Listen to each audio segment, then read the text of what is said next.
ओडिशा प्राचीन काल में ये कलिंग के नाम से विख्यात था। सूर्य की पहली किरण इसी प्रदेश के एक कोण पर पड़ती है। इसी स्थान पर कभी संसार का सबसे भव्य और विशाल सूर्य मंदिर बनवाया गया था। तुम कलिंग की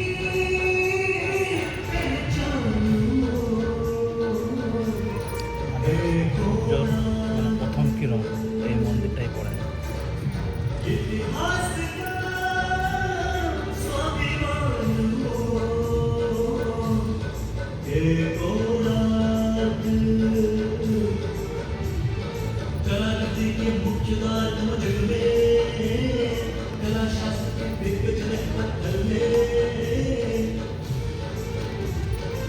विश्व गुरु भारत के आज दया के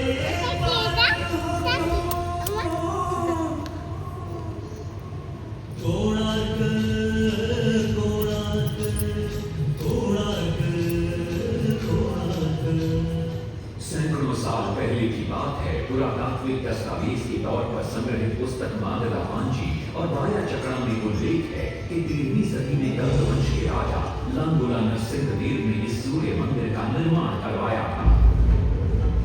नरसिंहदेव युद्ध में बड़े प्रवीण और शक्तिशाली थे और मात्र 18 साल की उम्र में वे अपने पिता राजा अनंग भीमदेव की विशाल सेना के प्रधान सेनापति नियुक्त कर दिए गए थे।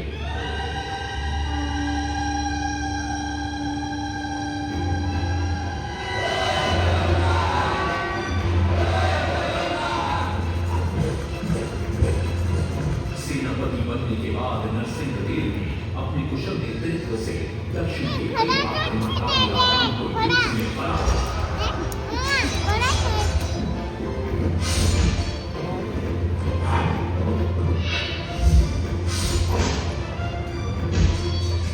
और उनके राजकोष पर कब्जा कर लिया।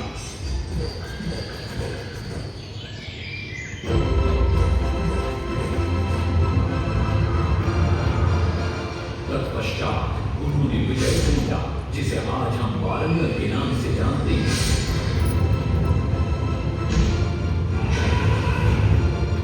कि काकतीय वंश के राजा गणपति को परास्त किया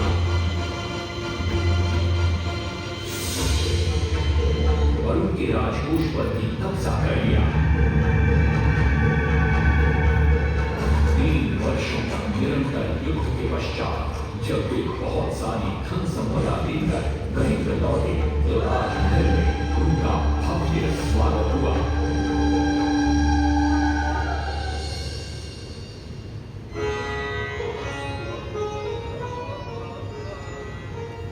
राजमाता कस्तूरी देवी पुत्र नरसिंहदेव की वीरता से बहुत प्रसन्न हुई और पुत्र के सामने अपने मन की इच्छा प्रकट की। कहा, तुम्हारे पिता ने शंकर क्षेत्र पुरी में भगवान जगन्नाथ का भव्य मंदिर बनवाया है। मैं चाहती हूँ कि तुम पद्म क्षेत्र कोणार्क में उससे भी भव्य और विशाल सूर्य मंदिर बनवाओ। किंतु नरसिंहदेव माता से प्रति प्रश्न करते, सूर्य मंदिर ही क्यों और वो भी कोणार्क में? तब राजमाता कस्तूरी देवी बतलाती, द्वापर युग में भगवान श्री कृष्ण के पुत्र सांब बड़े ही सुंदर और सुकुमार थे। वो नारद मुनि को चिढ़ाया करते थे। एक दिन नारद मुनि ने सांब को सबक सिखाने की योजना बनाई और उन्होंने सांब की सुंदरता की प्रशंसा कर उन्हें गोपियों के साथ जल क्रीड़ा करने को उकसाया।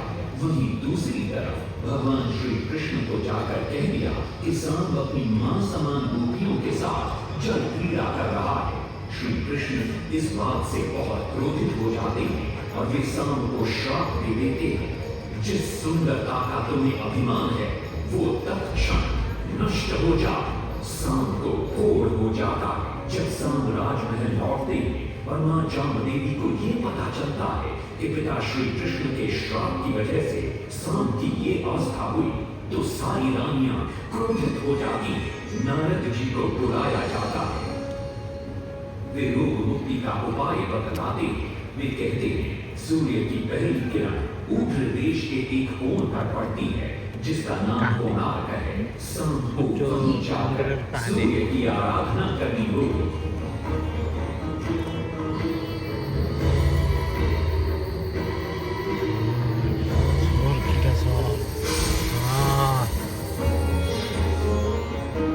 बहुत ही लंबी और कठिन यात्रा के पश्चात शाम अपने सैनिकों और सेवकों के साथ कोणार्क की चंद्रभागा नदी के तट पर पहुंचते हैं और नित्य प्रातः स्नान के बाद सूर्य की आराधना आरंभ करते हैं।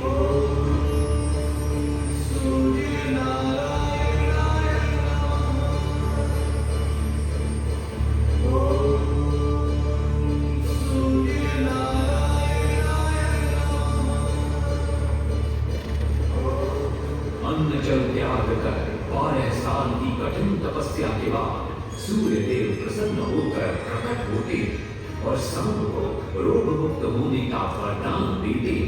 पुत्र, आज रात्रि के चतुर्थ प्रहर में स्नान करते समय नदी के तल में तुम्हें एक वस्तु मिले, वो मेरा ही प्रतिरूप हो। उसका स्पर्श पाते ही तुम इस घोर रोग से मुक्त हो जाओगे।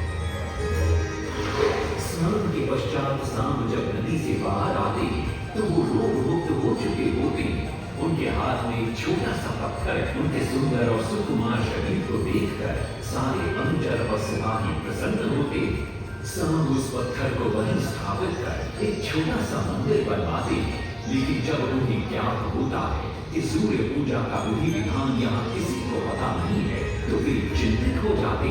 वे ध्यान में बैठते, सूर्य देव पुनः प्रकट होते और शाम के पूछने पर बतलाते कि दूर पश्चिम में साक्य देश के मागा ब्राह्मण पूजा की विधि विधान जानते हैं। शाम साक्य देश की ओर निकल पड़ते जो आज का ईरान है। महीनों की लंबी यात्रा के बाद शाम 18 मागा ब्राह्मण परिवारों को साथ लेकर कोणार्क लौटते हैं और सूर्य मंदिर में पूजा शुरू हो जाती है। राजमाता कस्तूरी देवी नरसिंह देव को बतलाती है कि विवाह के कई वर्षों बाद तक जब हम निसंतान थे, मैंने भी उस सूर्य मंदिर में पूजा अर्चना की और तुम पुत्र रूप में मुझे प्राप्त हुए। माता की बात सुनकर नरसिंह देव मां को कोणार्क में संसार का सबसे भव्य और विशाल मंदिर बनाने का वचन देते। सदाशिव सामंतराय महापात्र जो शिवई सांतरा के नाम से लोकप्रिय थे, वे अपने सहयोगी बीसु महाराणा के साथ मंदिर का प्रतिरूप बनाते और नरसिंह देव के समक्ष प्रस्तुत करते।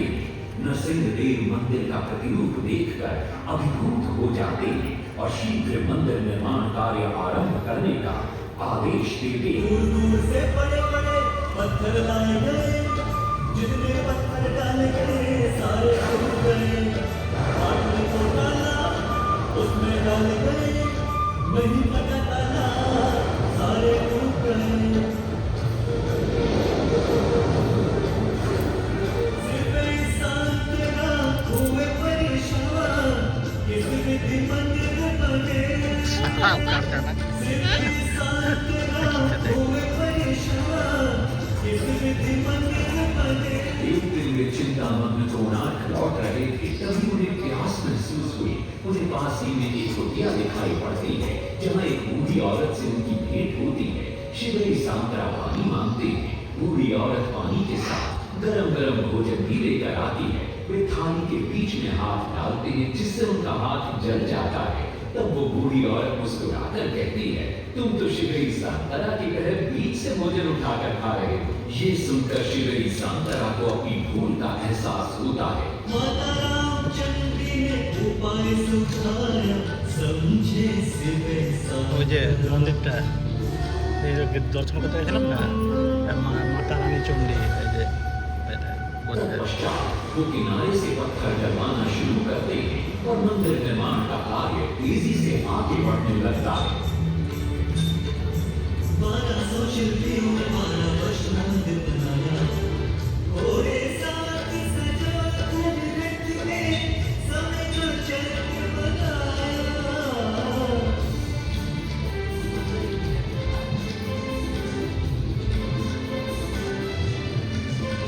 दूसरी तरफ कलिंग के उत्तर के राज्यों के नवाबों के बार बार राज्य पर आक्रमण हो रहे थे। इन आक्रमणों से क्रोधित होकर नरसिंहदेव अपनी विशाल सेना को लेकर युद्ध के लिए निकल पड़े।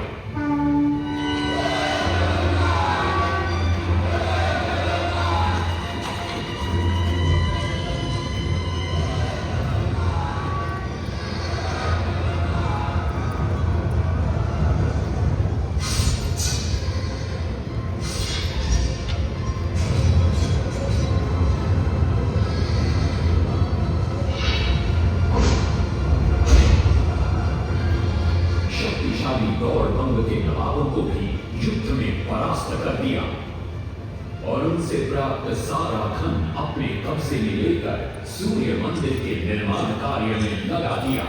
1200 कारीगरों के अथक प्रयास से 12 साल बाद विशाल और भव्य सूर्य मंदिर बनकर तैयार हुआ।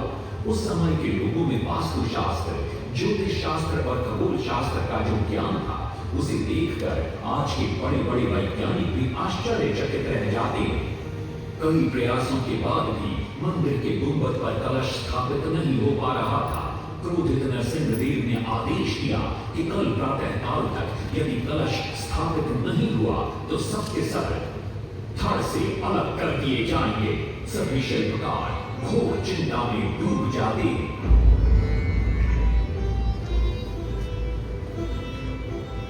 दूसरी तरफ मुख्य शिल्पकार बीसू महाराणा का 12 साल का बेटा धर्मपद सूर्य मंदिर के प्रतिरूप पर कलश बिठाकर प्रसन्न होता है और मां के सामने अपने पिता से मिलने की इच्छा व्यक्त करता है। मां अपने बागीचे के पेड़ ओखली में बांध कर देती है और कहती है, अपने कुत्ते बलिया को साथ लेकर कोणार्क जाओ। बलिया अपने मालिक को पहचान लेता है और बीसू महाराणा से लिपट जाता है। धर्मपद अपने पिता को प्रणाम करता है और अपना परिचय देता है। सबको चिंता में देखकर वो अपने पिता से इसका कारण पूछता है। कारण जानकर धर्मपद कहता है, अगर आप आज्ञा दें तो मैं मंदिर के गुंबद पर कलश स्थापित कर सकता हूं। शिवे सांतरा धर्मपद को अनुमति दे देती। धर्मपद गुंबद पर चढ़ जाता है और कुछ ही समय के प्रयत्न के पश्चात वो कलश को स्थापित करने में सफल हो जाता है। गुंबद पर कलश स्थापित होते ही नीचे गर्भगृह में चारों दिशाओं में लगे चुंबकों के आकर्षण से सूर्य महाप्रभु की मूर्ति शून्य में स्थापित हो जाती है। सब धर्मपद को कंधे पर बिठाकर खुशी से नृत्य करने लगते।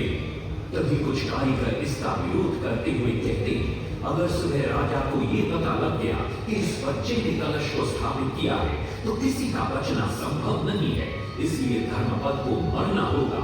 इस बात से शिवे सांतरा बड़े क्रोधित हो जाते हैं। भीषण वाद विवाद छिड़ जाता है।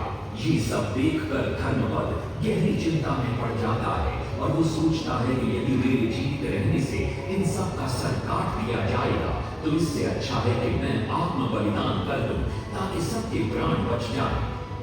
और उसी पल धर्मपद नवनिर्मित सूर्य मंदिर के शिखर पर चढ़ जाता है।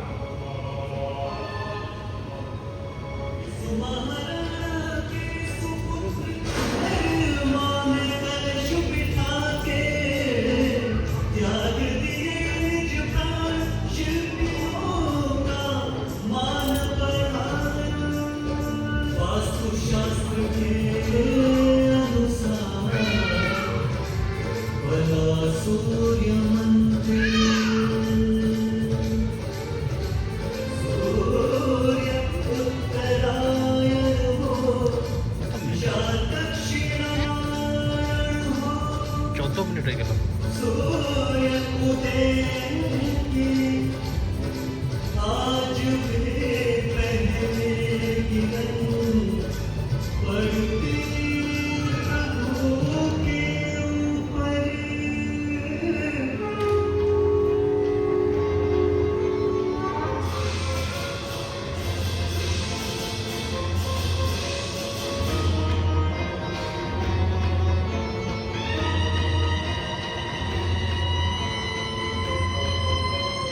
तभी वहां नरसिंहदेव भी आ पहुंचते हैं।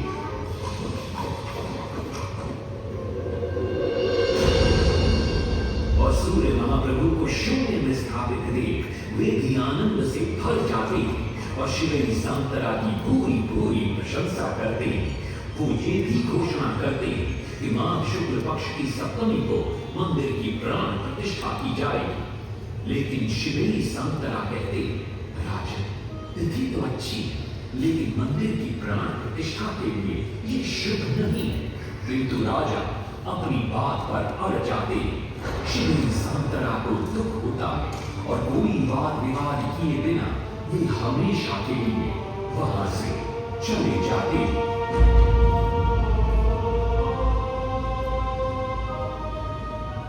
पूर्व निर्धारित तिथि पर मंदिर की प्राण प्रतिष्ठा संपन्न होती है।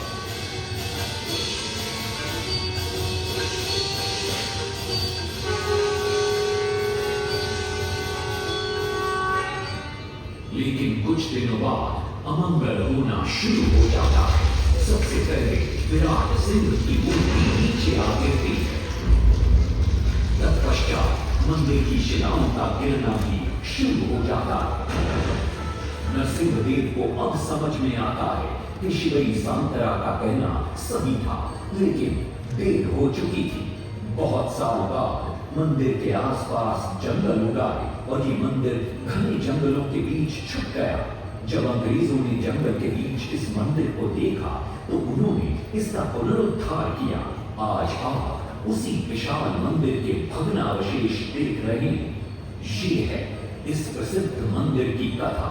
अब इस कथा में कितनी सत्यता है और कितनी कल्पना है, ये तो किसी को नहीं मालूम, लेकिन ओडिशा की जनश्रुतियों में यही कथा विद्यमान है।